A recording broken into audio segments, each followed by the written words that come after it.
Hello, I'm Blaze Holt, and welcome to my custom lab on an inspiring chemist. The scientist slash chemist of choice is Dmitri Mendeleev. And during this lab, we'll be discussing multiple aspects of Dmitri Mendeleev as to why I chose him, aspects of his life, such as challenges and overall education. However, without further ado, let us begin.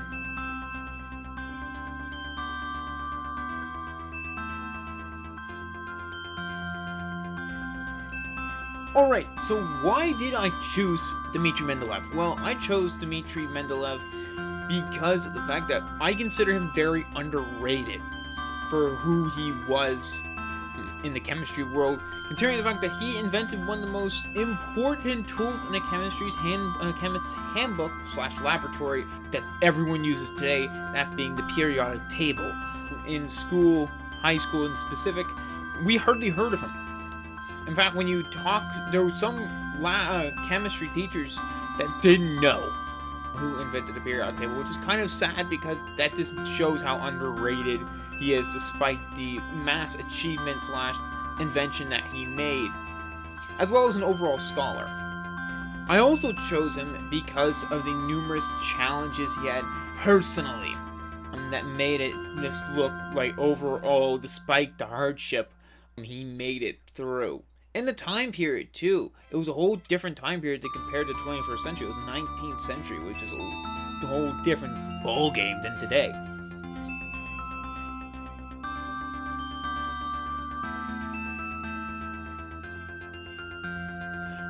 Alright, so Dmitri Mendeleev is extremely important to modern day chemists.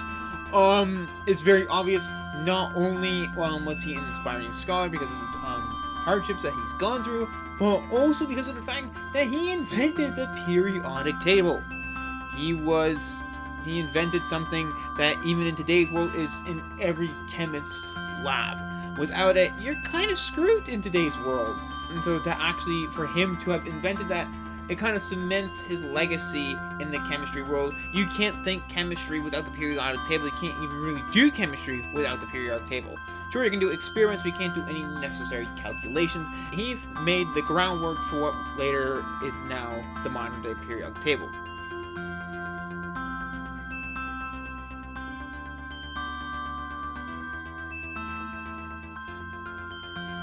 Alright, so some of the challenges he went over. Dmitri Mendeleev, while economically he was a middle-class person, family-wise, he was, when he was up and coming, when he was young, life was not great personally.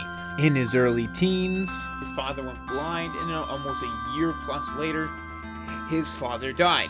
In which case, then, his mother had to work full-time. And over that time, over the years, his mother tried to get him into a school. They moved to Moscow, in which they were declined. They didn't want him there. So then she moved once again with Dmitri to St. Petersburg, in which case he was accepted there in the same school that his father was so many years ago. Unfortunately, when he was very young, at the age of 22, his mother died. And the icing on the cake, which is the real unfortunate part, is he had tuberculosis, or at least scientists believe. Health professionals believe that he had tuberculosis because he had very hard time breathing in certain places because of the air quality. So he had to move. He couldn't stay in one place or specific places due to the air quality.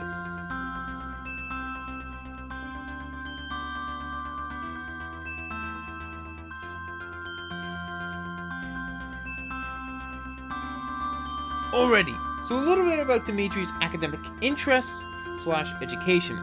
So in the beginning of his academic career, Dmitri began at the teaching university that his father went to so many years ago. And he completed a 5-year program in which he could then teach inorganic chemistry. That's what he wanted to do in the beginning. And eventually, after the 5-year program, he then went to Sitherpool. I can't pronounce it. I call it Sitherpool. And taught there for a couple weeks. It then got shut down due to the war at the time. And then he went to Odessa, stayed there for a little bit, It did not work out there as well. It stayed for a couple months, and then he decided to return to St. Petersburg to complete his master's degree. However, it was at that time that he realized that he wanted to pursue his second passion, and that was in general chemistry / mathematics. And so he started doing a little bit of studying there, and completed a couple more programs. In which case, a couple years later, the government realized he had academic potential, and so they sent him on a journey through Europe. One place in particular to send him to Paris, in which he studied what would now be today modern day aspects of ideal gas law. He studied in pressure and volume, and he also studied at Heidelberg University in Germany. And eventually he returned to St. Petersburg and then settled down in the end in Moscow, where he settled down as a professor teaching mathematics and science. And with all that being said, that is my custom lab on an inspiring chemist, that being Dmitri Mendeleev. I hope you all enjoyed. I hope it was all inspiring. And I hope you learned a thing or two. Who knows? I don't know. But yeah, with that being said, hope you enjoyed the video. I will see you later.